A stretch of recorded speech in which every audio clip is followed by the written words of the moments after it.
요즘 대림동이 뜨겁습니다. 박서준과 강하늘이 달궜기 때문입니다.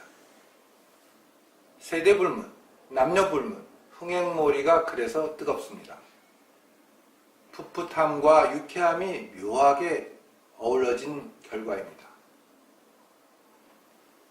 갑자기 찬바람이 불기 시작합니다. 그 열기를 한 방에 날릴 만큼 차갑습니다. 바로 이 한마디 때문입니다. 경찰도 잘 안 들어와요. 웬만하면 밤에 다니지 마세요. 그 이유는 이렇습니다. 지하철 대림역 12번 출구 옆길에서 멈춘 택시 기사가 여기 조선족들만 사는데 여권 없는 중국인들도 많아서 밤에 칼부림도 자주 나요라고 설명합니다. 같은 택시 기사이면서 이름도 알 수 없는 배역인 청년 경찰의 기사는 우리 시대의 새로운 영웅으로 등극한 송강호와 대조를 이룹니다. 아빠가 손님을 두고 왔어. 한 사람은 광주의 역사적 위상을 다시 한번 올리는데 온몸을 던진 반면 다른 한 사람은 대림동을 범죄의 소굴로 낙인 찍었습니다. 대림동 12번 출구 옆 택시 속 기사의 이름은 모릅니다. 물론 성도 모릅니다. 그 배역도 모르니까요. 그러나 그가 남긴 한마디는 태풍급에 가까운 찬 기운을 불러일으켰습니다. 우선 대림동에 거주하는 그분들이 분노했습니다. 일반인도 조선족이라 부르는 우리 중국 동포들이 성났습니다. 물론 대림동 주민들도 성났습니다. 한국판 할렘가로 자신들의 거주지를 전락시킨 청년 경찰에 대해 분노하는 것은 당연합니다. 서울 영등포구 대림동. 대림동은 다시 대림1동, 대림2동, 대림3동으로 나뉩니다. 대림동 지역을 집단 지성을 기반으로 삼는 온라인 사전 나무위키는 다시 분리하여 차별합니다. 대림3동 북부를 제외한 전 지역은 경찰은 물론이고 구청 직원들도 방검복을 착용할 정도다. 특히 대림 1, 2동 골목 지역은 늦은 저녁부터 새벽 시간까지는 조성적 폭력배, 중고등 양아치 등 위험한 사람들이 자주 출몰 범죄 우려가 있으므로 가급적이면 큰 길을 이용해야 한다. 나무위키의 대림동 설명입니다.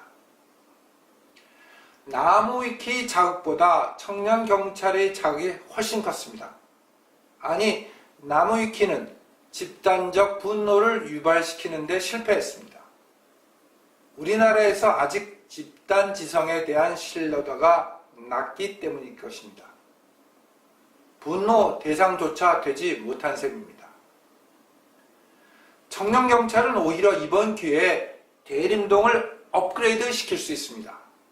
특히 박서준, 강하늘 콤비는 대림동 업그레이드에 딱 저격입니다. 풋풋함과 유쾌함, 그리고 나름대로의 사회 정의감 때문에 가능합니다. 무엇보다도 청년경찰은 변화를 몸으로 보여주었습니다. 택시 운전사의 송강호만큼은 아니더라도 박서준과 강하늘은 역시 현실의식이 강했습니다. 최소한 현실의 벽에 부딪혀 고뇌하고 갈등하다 무모하게 실종소녀 수사에 뛰어들었던 것입니다.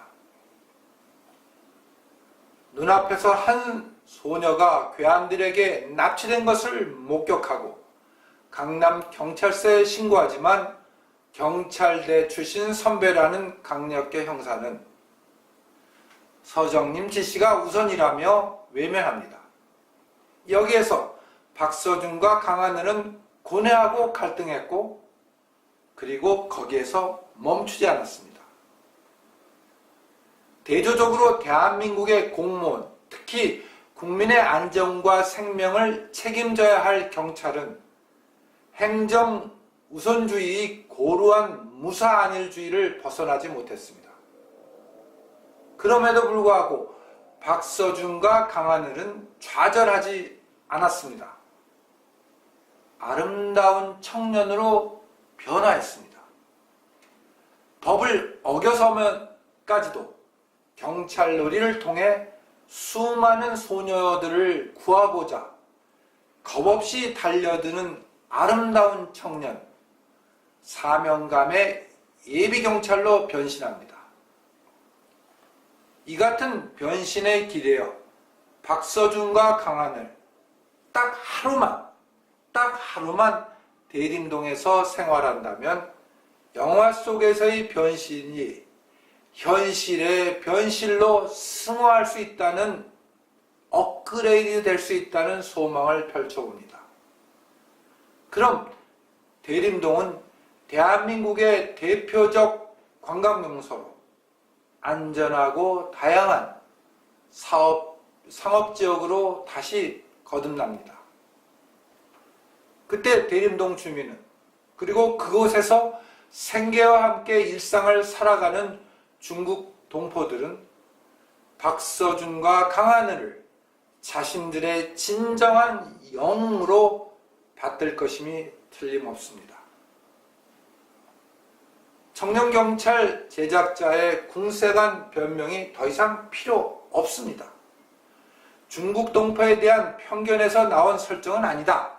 혹시라도 불편함을 느낀 부분이 있다면 사과드린다며 엔딩 크레딧에 영화 속 설정은 허구라고 설명한 부분이 들어가 있다는 입장을 밝혔습니다.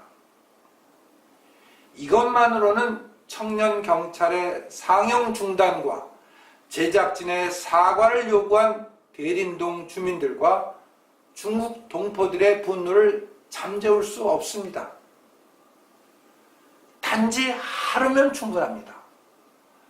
박서준과 강하늘이 대림동에서 딱 하루만 살면 됩니다.